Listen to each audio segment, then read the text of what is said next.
overthinking is the fastest way to waste your energy and delay your life. If you're tired of always being stuck in your head, this is the moment that can change everything. Overthinking doesn't make you smarter, it makes you slower. You already know this. You feel it when you're awake at 3 in the morning replaying the same conversation. You feel it when you want to take a step forward but talk yourself out of it again and again. That's not growth. That's mental overload. This audiobook is your wake-up call. Here, you'll learn how to stop spinning in circles and start thinking clearly. You'll learn how to act before fear makes your decisions for you. You'll learn how to protect your mind from outside noise and how to build clarity, focus, and real confidence one step at a time. If you're ready to stop draining your mind and start directing it, stay with me. Everything changes from here. Chapter 1. Face your worries and stop letting them repeat. Daily when you overthink, you don't just have one problem. You create the same problem over and over in your mind. You replay the same worry every morning when you wake up. You carry it around during the day. You go to bed with it at night. It becomes a loop that drains your energy and steals your focus. The truth is, most of the time, the problem itself isn't nearly as damaging as the endless thinking about it. A single worry repeated daily becomes a heavy weight that holds you back from growth, action, and peace. The first step to stop overthinking is simple, but not easy. Face your worries head on. Most people avoid their worries hoping they'll disappear with time. But ignoring them doesn't work. They linger in the background, and they return stronger. If you want freedom, you must be honest with yourself about what is bothering you. Ask yourself directly, what am I worried about right now? Say it clearly. Write it down.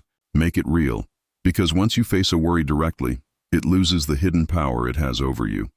Overthinking is like standing at a door and never opening it. You imagine hundreds of outcomes, but you never step inside to see what's actually there. Facing your worry is opening that door. If you're worried about money, admit it. If you're worried about health, acknowledge it. If you're worried about relationships, face that too. The courage to see things as they are is the foundation of peace. But facing a worry is not enough. The second step is learning to stop letting it repeat endlessly. Worrying is a habit. Your brain gets comfortable running the same thought over and over like background noise. You may even believe worrying somehow prepares you for the future. But it doesn't. What prepares you is action. What gives you strength is clarity. And clarity only comes when you refuse to rehearse the same fear again and again. The way you stop the cycle is by interrupting it. When the same thought appears, say to yourself, I've already thought about this. I will not give it more energy. That simple statement creates a boundary in your mind. At first, the worry will sneak back in. It will return tomorrow morning. But each time you interrupt it, you weaken its grip. The brain learns that not every thought deserves attention, and you learn that you are stronger than your repetitive doubts. Think about how much time is lost in overthinking. Hours of replaying conversations, imagining failures, predicting problems that never even happen. Those hours could be used to build something meaningful, to rest, to grow. When you stop giving energy to repetitive worry, you gain back your most valuable resource, time. And with time comes opportunity. With time comes change. Remember this. Human beings crave certainty. That's why we overthink. We believe if we think long enough, we'll find certainty. But certainty doesn't come from thinking. It comes from acting. You can't control every detail of tomorrow, but you can control what you do today. That's where your real power is. So face your worries. Interrupt the repetition. Act on what you can. Release what you can't. That is how you take back your peace. Chapter 2. Break big problems into small steps you can handle. Big problems feel overwhelming. And when something feels too big, your mind reacts with tension. Instead of seeing what can be done, you only see what's impossible. That weight turns into hesitation. Hesitation grows into overthinking. You imagine every obstacle, every worst-case scenario. And while you're imagining, you do nothing. The problem doesn't move. You just keep circling it without progress. The truth is this: no big problem is solved all at once. No meaningful achievement is ever completed in a single move. Progress in every area of life, career, health, relationships, finances, comes from the same principle: breaking things into small steps you can actually handle. It's the only way to move forward when the road feels too long. The psychology of small steps: your brain cannot handle undefined stress. When a problem is vague, the mind keeps spinning. But when you break it into defined steps, stress reduces and clarity takes over. For example, if you're in debt, the whole situation might feel unbearable. But break it down, identify exactly how much you owe. Choose one small payment to make. Cut one unnecessary expense. Create one repeatable plan. Suddenly, the problem has a structure. It's not endless. It's a path you can walk. This works in every area of life. A thesis, a fitness goal, a broken relationship. Each one feels impossible until you divide it into steps. Momentum over perfection. Here's what most people get wrong. They wait for the full picture before moving. They want the perfect plan, step 1 through step 10, laid out in advance. But life doesn't work that way. You don't need to know step 10 before taking step 1. Once step 1 is complete, step 2 will reveal itself. Then step 3. Then step 4. Progress doesn't reward perfection. It rewards momentum. One paid bill feels better than endless stress about all bills. One workout feels better than weeks of guilt about poor health. One honest conversation feels better than years of silence in a relationship. The person who takes one small action moves further than the person who thinks for hours without acting. The relief of today's step overthinking thrives in the future. It drowns you in what-ifs. The way out is to focus only on today's step. Ask yourself, what can I do before I go to sleep tonight? That one question cuts through the noise. It keeps you grounded. Tomorrow has its own steps. But today you only need to finish one, and that's manageable. That's powerful. Identity shift. Through small wins, every time you complete a step, no matter how small, you change the way you see yourself. You stop identifying as the person trapped by problems. You start identifying as the person who takes action. That shift builds self-respect, and self-respect destroys overthinking. Because when you trust yourself to take steps, you stop fearing the size of the problem. Big problems don't destroy people. The habit of overthinking them does. Break them down. Take the first step. Build momentum. That's how you transform paralysis into progress. Chapter 3. Decide once and stop. Reopening the same choice. Again, one of the greatest thieves of peace is the habit of reopening decisions that should already be settled. You know the feeling. You make a choice. For a moment, you feel clear. You feel direction. But the next day, you go back to it. Should I have done that? Should I choose differently? Should I change my mind? The decision that once gave you relief now feels like another heavy problem. This cycle keeps you stuck in hesitation. It drains your energy. It steals your confidence. The power of commitment. When you decide once, you free yourself from endless debate. That is the power of commitment. It doesn't mean rushing into choices without thought. It means giving a decision your best judgment in the moment, and then respecting it by moving forward. Every time you reopen a decision, you send yourself a dangerous message. I can't trust my own choices. And when you can't trust yourself, you weaken your ability to act. The trap of certainty. Many people reopen decisions because they're chasing certainty. They think, if I analyze more, I'll find the perfect choice. But certainty doesn't exist. Every decision carries some unknown. The way to grow is not to eliminate risk, but to move forward despite it. Regret doesn't come from making imperfect choices. Regret comes from never committing to a choice at all. Why we reopen. There are 3 main reasons people keep reopening. Fear of regret. They worry the choice will turn out wrong, so they circle it endlessly. But regret isn't avoided by overthinking. It's avoided by living fully in the choice you made. Outside influence. Someone questions your choice, and suddenly your confidence crumbles. That's why you must learn to own your decisions. Perfectionism. Many believe there is one perfect path, and unless they find it, they can't move. But perfection is an illusion. Growth comes from consistent action, not flawless choices. Practical tools set a time limit. Give yourself a deadline to decide. Pressure sharpens clarity. Write your reasons. When doubt creeps in later, revisit the reasons you chose. Practice small finalities. Start with daily micro-decisions, what to eat, when to sleep, and refuse to reopen them. This builds the muscle for bigger choices. The gift of finality. When you decide once, you give yourself the gift of closure. Instead of draining hours reopening the same choice, you channel your energy into execution. Success doesn't come from perfect decisions. It comes from good decisions fully lived out. So choose, commit, move forward. Because living in hesitation is far more damaging than living with an imperfect choice. Chapter 4. Give your mind rest by focusing on one task. Your mind was not designed to juggle 10 things at once. When you scatter your focus across too many tasks, your energy drains. You feel restless. You feel exhausted. And yet, nothing meaningful gets finished. Overthinking thrives in that scattered state. The trap of multitasking. Most people confuse busyness with productivity. They believe juggling 5 things at once makes them efficient. But science shows the opposite. Every switch between tasks costs your brain energy. That constant refocusing exhausts you and lowers quality. That's why you go to bed restless. Your actions were scattered, so your mind remains scattered. The power of single focus. When you give your full attention to one task, something powerful happens. Your mind quiets down, your body relaxes, your energy stabilizes. There is peace in simplicity. And in that simplicity, your effectiveness multiplies. Think of a craftsman.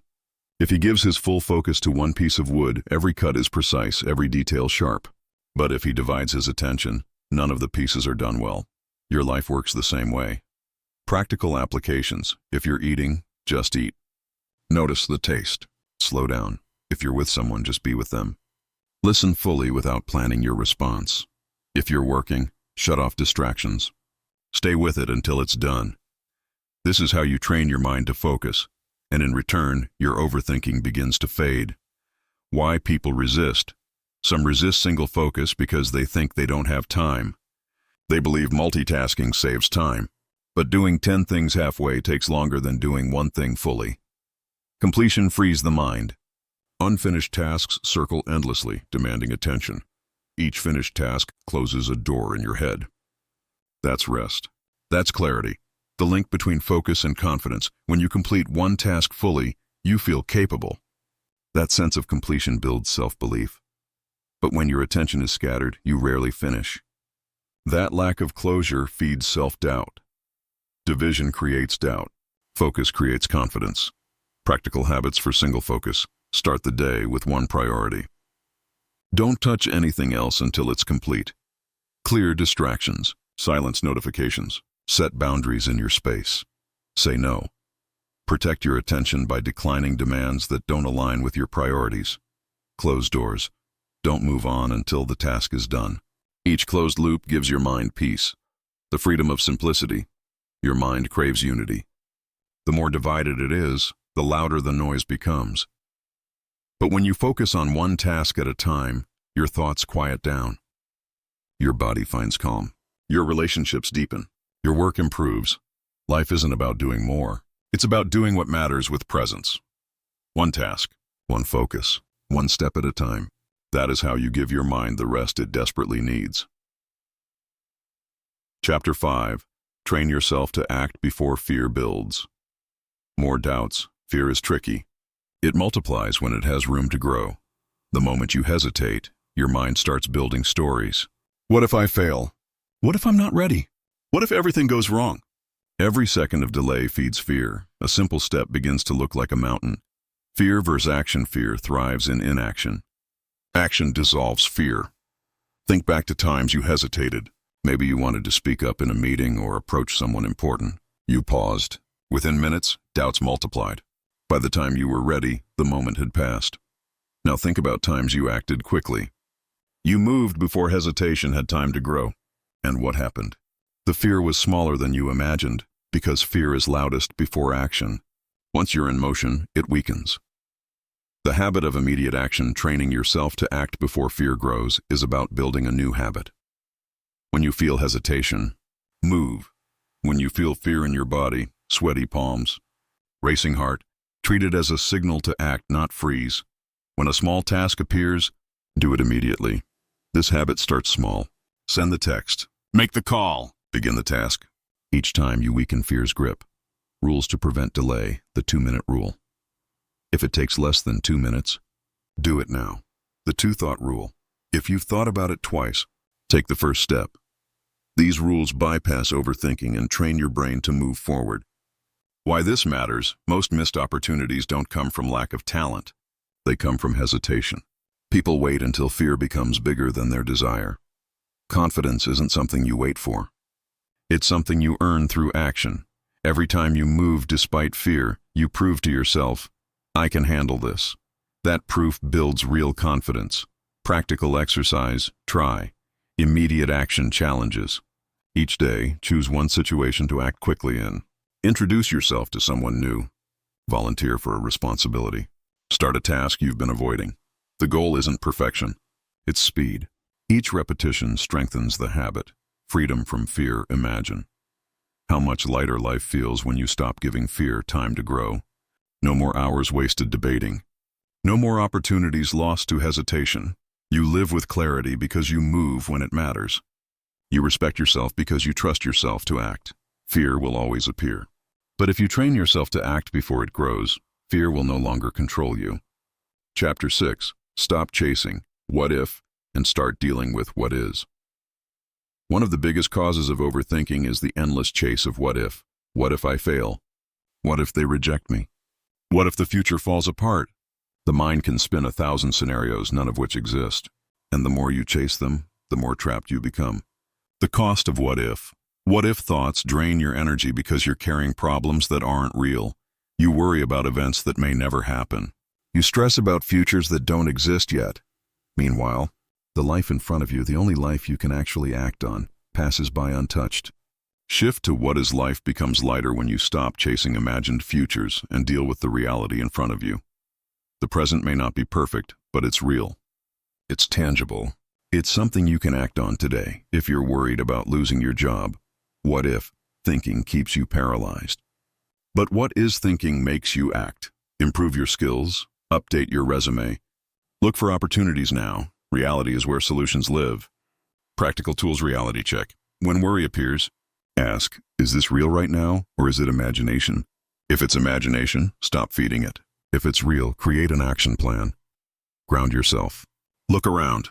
Focus on today's tasks, today's responsibilities, today's opportunities. Action over imagination. If you're worried about failing an exam, stop circling what if. Pick up the book and study. Handling worst-case scenarios. Some say, but what if the worst happens? The answer is simple. If it happens, you'll deal with it then. Worrying beforehand doesn't make you stronger. It makes you weaker. Most worst-case scenarios never arrive. And even when they do, you're more capable of handling them if you haven't exhausted yourself in advance. Protecting your energy chasing what if damages confidence. Every time you escape into imagined futures, you teach yourself you can't handle reality. But when you face what is, you teach yourself resilience.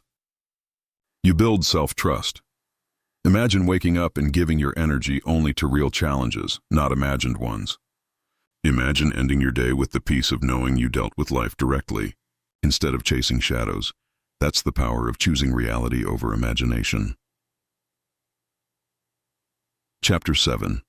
Limit negative voices around you to protect clear thinking. Your thoughts aren't shaped only by what you tell yourself. They're also shaped by the voices you allow around you.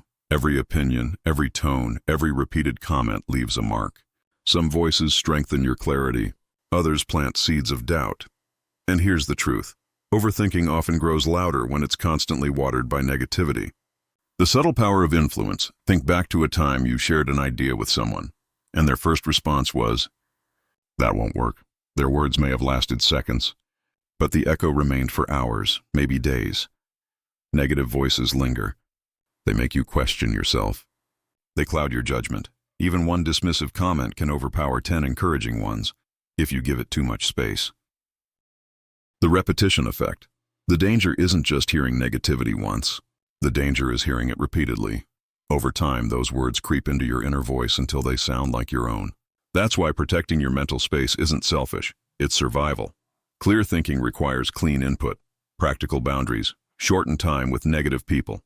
If someone always drains you, reduce access. Filter media. Don't fill your feed with criticism and complaints. Cure it for encouragement. Step back from noisy environments. If online spaces trigger doubt, log out. Boundaries don't make you harsh. They make you responsible for your mind, the inner voice. Sometimes the loudest negative voice isn't outside, it's inside. The way you talk to yourself matters. If your inner critic dominates, no amount of external encouragement will stick. You must train your self-talk to be firm but fair, like a wise mentor, not a relentless bully. Filling the space with positivity, removing negativity, isn't enough. You must replace it. Read books that challenge and strengthen you. Listen to mentors and voices of growth. Surround yourself with people who believe in progress. Your environment feeds your mind. And your mind shapes your actions. Protecting clarity, imagine your mind as a room. Everything you let in stays there. Some voices bring light, others bring clutter. If you never clean the room, confusion piles up. But if you guard the door carefully, your inner world becomes a place of peace and direction. Your future depends on clarity, and clarity depends on the voices you allow close. Choose wisely. Chapter 8. Learn to release control and trust. The process, one of the hardest lessons in life, is this. You cannot control everything. You can plan carefully. You can prepare well. You can give all your effort. And still, life moves on its own terms. Circumstances shift. People make choices you can't predict. Opportunities arrive or disappear without warning. If you spend your life trying to control every detail, you'll never find peace. The illusion of control feels safe, but it's often the very source of your stress. The tighter you grip, the more anxious you become. Overthinking thrives in this grip. The mind whispers, what if it doesn't work out? What if I lose everything? But the truth is, certainty doesn't come from control. It comes from trust. What trusting the process really means, trusting the process isn't passivity. It doesn't mean doing nothing. It means doing your part fully, showing up, giving your best, making wise choices, and then letting go of what isn't yours to control. It means understanding that some results take time. That growth often happens in the dark, unseen, before it becomes visible. Like planting a seed. You water it, care for it, give it sunlight. But you can't force it to sprout faster. The process has its own rhythm.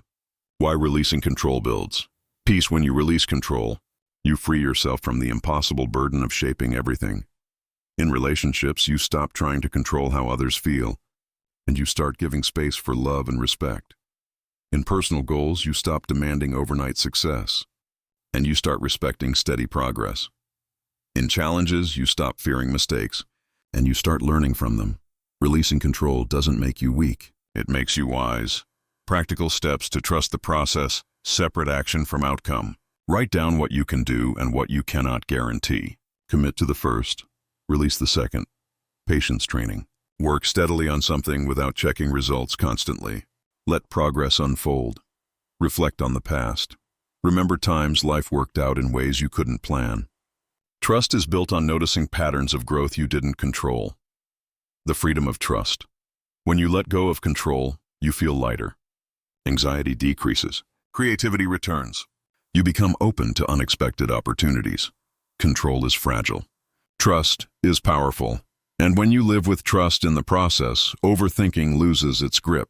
Because most overthinking is really an attempt to control what can't be controlled. Release it. Do your part, then let life do its part. Chapter 9. Build confidence daily by completing small commitments. Confidence isn't magic. It isn't something you wait for. Confidence is built, one action at a time. Most people think confidence is a feeling you must have before you act. But it's the opposite. Confidence comes from action, from proving to yourself that your word means something, the real source of confidence. Every time you keep a promise to yourself, you build trust in your own word. And that trust is the foundation of confidence.